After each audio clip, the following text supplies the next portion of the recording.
আমাদের এলাকায় কিছুক্ষণ আগে ঘটে গেছে এক অস্বাভাবিক ঘটনা। তো ভিডিওটি শেষ পর্যন্ত দেখুন, অবশ্যই বুঝতে পারবেন। কোনো এক অজ্ঞাত লোক ব্রিজ থেকে একটি বস্তা ফেলে দিয়ে যায়। সেইটা আবার একজন মহিলা দেখে নেওয়ার পরে খবরটি পুরো গ্রামে ছড়িয়ে যায়। সেটা দেখার জন্য অনেক মানুষের ভিড় জমে। আর শেষে কি হয়েছে সেটা অবশ্যই আপনারা দেখতেই পারবেন।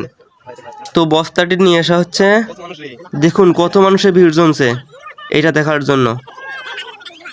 আর বস্তাটি নিয়ে আসা হয়েছে, দেখেন এখন বস্তাটির মুখ খোলা হবে। এটা দেখার জন্য চেয়ারম্যানও উপস্থিত ছিল।